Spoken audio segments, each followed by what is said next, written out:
இதை வந்து அரசு ஒரு எதிராக பார்க்கக்கூடாது. ஆட்சி அதிகாரத்தில் யாராக இருந்தாலும் சரி, இப்போ கம்யூனிஸ்ட் கட்சி ஆட்சி இருந்தால் கூட சில கோரிக்கை வரப்ப அரசு செய்யலைன்னா போராடி தான் ஆகணும். ஒரு அரசு இருக்கு. அதனால டாக்டர் அம்பேத்கர் உருவாக்கிய அரசியல் சட்டத்துக்கு ஆபத்து, மதச்சார்பின்மைக்கு ஆபத்து, நாட்டின் ஒற்றுமை ஒருமைப்பாட்டுக்கு, மத நல்லிணக்கத்து, மக்கள் ஒற்றுமைக்கே ஆபத்தை.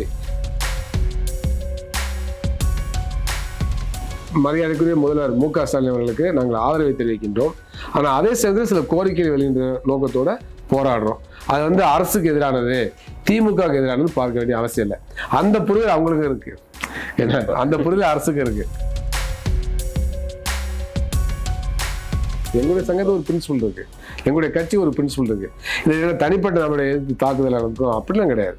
கோரிக்கைக்காக, மக்கள் கோரிக்கையாக போராடுறோம். அரசு உங்களுக்கு விருது தருது, ஆனா நீங்க முக்காவாசி போராட்டங்கள் அரசை வந்து கண்டித்தோ எதிர்த்தோ தான் நடத்தியிருக்கீங்க. இதை நீங்க எப்படி பாக்குறீங்க? இல்ல, அது தனிப்பட்ட திராவிட முன்னேற்ற கழக அரசுன்னு பார்க்கவில்லை. இப்ப எந்த விதமான கோரிக்கையா இருந்தாலும் யார்கிட்ட கேட்கணும்? இந்த அரசியல் சட்டத்தை உட்பட்டு அரசுகிட்ட தானே கோரிக்கை வைக்கணும். அப்ப தண்ணி பிரச்சனை இருக்கு அப்படின்னா யார்கிட்ட கோரிக்கை வைக்க முடியும்? அந்த நிர்வாகத்தில் உள்ளவங்களுக்கு தான் வைக்க முடியும். மருத்துவர்களுக்கு வேலையில்லா திண்டாட்டம் இருக்கு, வேலை கொடுங்கன்னா யார்கிட்ட வைக்க முடியும்? அரசுக்கு தான் வைக்க முடியும். கண்டிப்பா.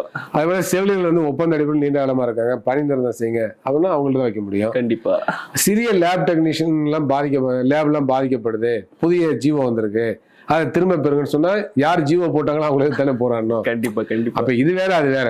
அதனால வந்து அரசுகிட்ட சில கோரிக்கை வைக்கிறோம், கோரிக்கை வைக்கின்ற பொழுது அதை வந்து நிறைவேற்றலைங்கிறப்ப நம்ம வந்து தொடர்ந்து போராடுறோம், வெல்றோம். கண்டிப்பா. அதனால அழுத குழந்தை தானே பால் குடிக்கும்.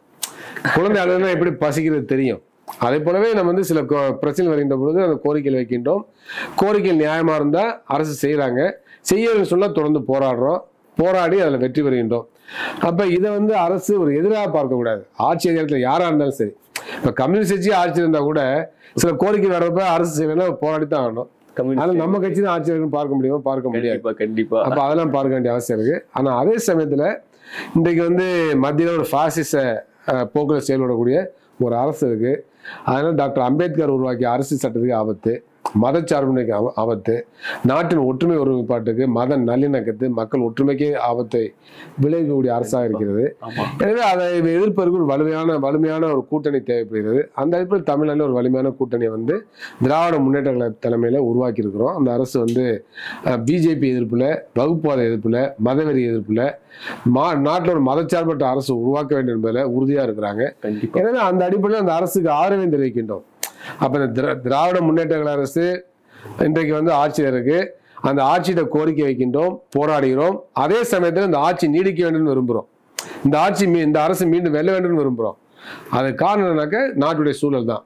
ஒரு பக்கம் சாதாரண மக்களுடைய, சாமானிய மக்களுடைய கோரிக்கை, இன்னொரு பக்கம் நாட்டின் நலன், நாட்டின் ஒருமைப்பாடு, பாசிச அபாயத்தை முறியடிக்க வேண்டும் என்ற ஒரு மிகப்பெரிய நோக்கம், ஒரு மிகப்பெரிய லட்சியம், முதன்மையான கடமை என்ற இரண்டு விஷயங்கள் இருக்கு.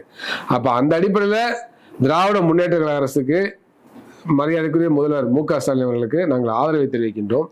ஆனால் அதே சேர்ந்து சில கோரிக்கைகள் வெளியின்ற நோக்கத்தோட போராடுறோம். அது வந்து அரசுக்கு எதிரானது, திமுகவுக்கு எதிரானது பார்க்க வேண்டிய அவசியம் இல்லை. அந்த புரிதல் அவங்களுக்கு இருக்கு, என்ன அந்த புரிதல் அரசுக்கு இருக்கு. அதனாலதான் வந்து இது ஒரு மிகப்பெரிய ஜனநாயக ரீதியாக பார்க்க வேண்டும்ங்கிற பார்வை இருக்கு. அந்த அடிப்பில் அவங்களும் பார்க்குறாங்க. ஆனால் தொடர்ந்து தமிழ்நாட்டில் அதிகமான போராட்டம் நடத்தக்கூடிய அமைப்பு எங்களுடைய சங்கம் இருக்கு. அதையும் கருத்தில் கொண்டுதான் அந்த விருதை வழங்கியிருக்கிறாங்க. எனவே அதை நாங்கள் வந்து மனமாற வரவேற்கிறோம், பாராட்டுகிறோம். இது எங்களை போன்ற சமூக போராளிகளுக்கு, எங்களை போன்ற பொது வாழ்க்கையில் ஈடுபடக்கூடிய உற்சாகத்தை வழங்கும். எனவே அந்த உற்சாக டானிக்கை வந்து இந்த விருது வழங்கியிருக்கு. போராட்ட களத்தில் இருக்கக்கூடிய அமைப்புகளை சேர்ந்த ஒரு நபருக்கு, ஒரு போராளிக்கு இந்த விருதை அரசு வழங்குவது மீண்டும் போராட்டம் பண்ணுங்கிறது அர்த்தம். இந்த டானிக் வந்து என்ன போராட்டம் பண்ணாங்கிறது திருத்துவதற்கு ஒரு டானிக் கொடுக்கிற மாதிரி. திருத்துவது சொல்ல முடியாது, திருத்துவது கிடையாது, மேலும் உற்சாகப்படுத்துவதற்கு தான். எனவே அந்த அடிப்படையில் இந்த டானிக்கை பார்க்கிறோம். அதே போல இந்த பல போராட்டங்கள் செய்தாலும் கூட வந்து நாங்கள் தனிப்பட்ட முறையில் யாரும் விமர்சனம் பண்றதில்ல. எங்களுடைய சங்கத்தில் ஒரு பிரின்சிபல் இருக்கு, எங்களுடைய கட்சி ஒரு பிரின்சிபல் இருக்கு. இது தனிப்பட்ட நம்மளுடைய தாக்குதல் நடக்கும் அப்படிலாம் கிடையாது. கோரிக்கைக்காக, மக்கள் கோரிக்கையாக போராடுறோம். ஆனா அதே சமயத்தில் எனக்கு தனிப்பட்ட முறையில் டாக்டர் கலைஞர் குடும்பத்தின் மீது மிகுந்த மரியாதை உண்டு. அவர் முன் உதாரணமான குடும்பம். எப்படின்னா, நீங்க வந்து சாதி ஒழிப்பு, கலப்பு திருமணம் அப்படிங்கிற வந்து அந்த குடும்பமே ஒரு முன் உதாரணம். அதுல அவங்க குடும்பத்துல பாருங்க எல்லாம் பார்த்தீங்கன்னா கலப்பு திருமணம், சாதி மறுப்பு திருமணம் தான்.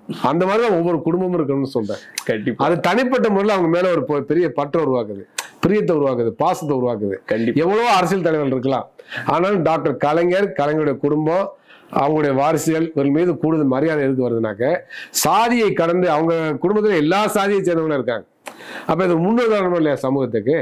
அதை பார்க்கணுமா இல்லையா? அது கண்டிப்பா. அப்ப அந்த அடிப்படையில் மிகப்பெரிய மரியாதை நம்முடைய டாக்டர் கலைஞர் குடும்பத்து மேல, குறிப்பாக மரியாதைக்குரிய முதல்வர் மு க ஸ்டாலினோட குடும்பத்து மேல எனக்கு இருக்கு.